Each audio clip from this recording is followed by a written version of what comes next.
کو خدا تعالیٰ بلند ترین مقام ادا کرے اور حماد صاحب کو ان کی روایت پر چلنے کی توفیق عطا کرے. یہ چل رہے ہیں، یقیناً چل رہے ہیں.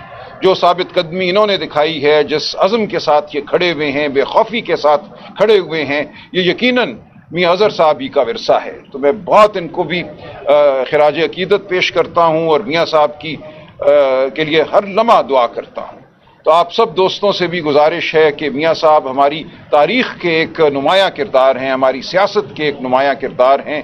ان کی یاد کو ہم نے زندہ رکھنا ہے، سب کے لیے مشعل راہ بنانا ہے. بہت شکریہ جی. راجہ صاحب،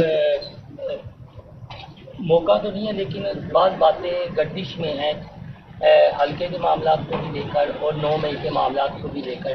تو آپ لیگل ایکسپرٹ بھی ہیں، سارے معاملات کو آپ باریکی سے دیکھ رہے ہیں، خان صاحب سے ملاقات بھی ہوتی ہے. تو ان فیوچر فور کاسٹ کیا کر رہے ہیں؟ جس طرح حماد صاحب ڈٹے ہوئے ہیں اور انہوں نے ثبوت دیا ہے کہ یہ ڈٹے ہوئے ہیں اور 1 انچ بھی پیچھے نہیں ہٹے، اور جو ان کے والد کی وفاداری تھی، چیزیں تھیں، اس وراثت کو آگے لے کر شہر لاہور میں اور اس فیملی کے خلاف سب لائی دیوار بن کے کھڑے ہونا. تو کیا بطور لیگل ایکسپرٹ آپ فور کاسٹ کر رہے ہیں؟ جی بالکل، ہم حماد صاحب کے ساتھ کھڑے ہیں. جو راستہ انہوں نے اپنایا ہے، میں سمجھتا ہوں ہر پاکستانی کو وہ راستہ اپنانا چاہیے. یہی حب الوطنی کا ثبوت ہے. جو جبر کا عالم ہے وہ آپ کے سامنے ہے، جس طرح سزائیں بانٹی جا رہی ہیں وہ آپ کے سامنے ہے. تمام عدالتوں میں اس وقت حکم بظاہر جاری ہے کہ چند دنوں میں مقدمات کا فیصلہ کرنا ہے. رات 2 ڈھائی بجے تک مقدمے چل رہے ہیں. یہ پاکستان کی تاریخ میں ایسا نہیں ہوا کہ سہمے ہوئے جج، سہمے ہوئے گواہ، سہمی ہوئی عدالتیں.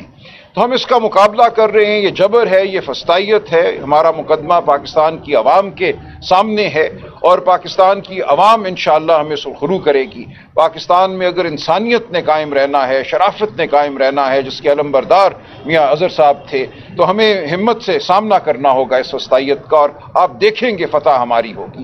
یہ تاریخ کا ازلی فیصلہ ہے، یہ اللہ تعالیٰ کا فیصلہ ہے کہ فتح حق کو ہوتی ہے اور ہم حق پر کھڑے ہیں.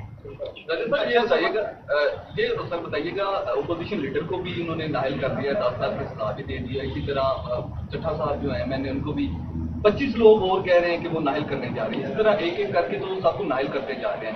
اس حوالے سے بتائیے گا کہ پاکستان تحریک انصاف اگر اسمبلیوں میں بیٹھے گی یا باہر نکلنے کا فیصلہ کر رہی ہے، کیا لایا مل کیا بنانا؟ دیکھیے، نااہل تو یہ نظام اپنے آپ کو خود کر رہا ہے. یہ نظام اپنے آپ کو ایک مذاق بنا رہا ہے.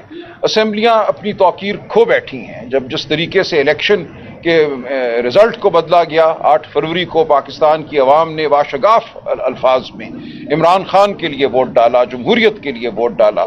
جو اس رات 8 اور 9 کی رات کیا گیا وہ عوام کے سامنے ہے. وہ ایک ایسا دھبا ہے جو کبھی مٹایا نہیں جا سکے گا.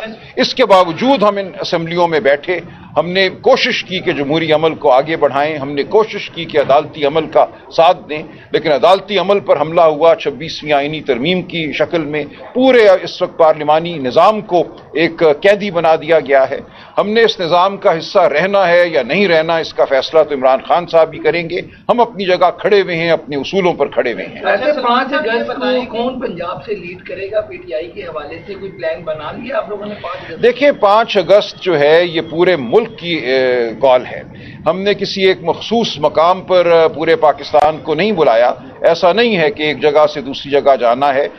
یہ بھی ہوگا، لیکن ہر حلقے میں ہر جگہ عوام نے باہر نکل کر اپنی حب الوطنی کا ثبوت دینا ہے، جمہوریت سے وابستگی کا ثبوت دینا ہے. میری پورے پاکستان سے یہ التجا ہے، یہ گزارش ہے کہ آپ جہاں کہیں بھی ہیں، اپنی گلی میں، اپنے گھر کے باہر، اپنے چوراہے میں نکلیے اور اپنی آواز بلند کیجیے. یہ آپ کا بطور انسان بنیادی حق ہے.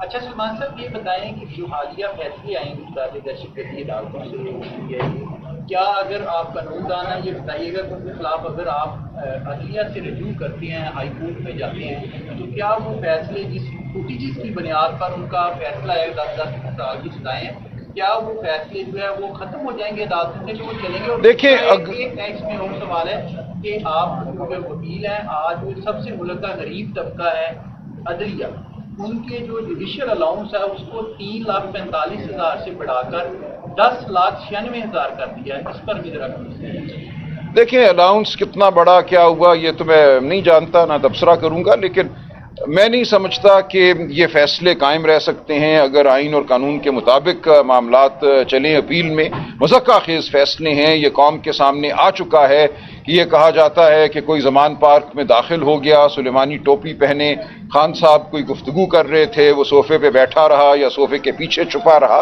تو یہ اس نوعیت کے فیصلے ہیں جن کی کوئی وقت نہیں ہے. جو فیصلہ آیا پچھلے چند دنوں میں، آپ نے پڑھا ہوگا اس کا پیرا 39 کہ سزا اس بنیاد پہ دی جا رہی ہے کہ انہوں نے انکار نہیں کیا کہ یہ پی ٹی آئی سے وابستہ ہیں، یعنی کہ پی ٹی آئی سے وابستگی کو ایک جرم بنا دیا گیا ہے. جن لوگوں نے پریس کانفرنس کی، دوڑ گئے، وہ سب پاک ہو گئے، ان کے خلاف مقدمات بھی ختم ہو گئے، اور جو کھڑے رہے، پی ٹی آئی کے ساتھ کھڑے رہے، جمہوریت کے ساتھ کھڑے رہے، شرافت کے ساتھ کھڑے رہے، ان کو 10 سال سزائیں ہوئیں.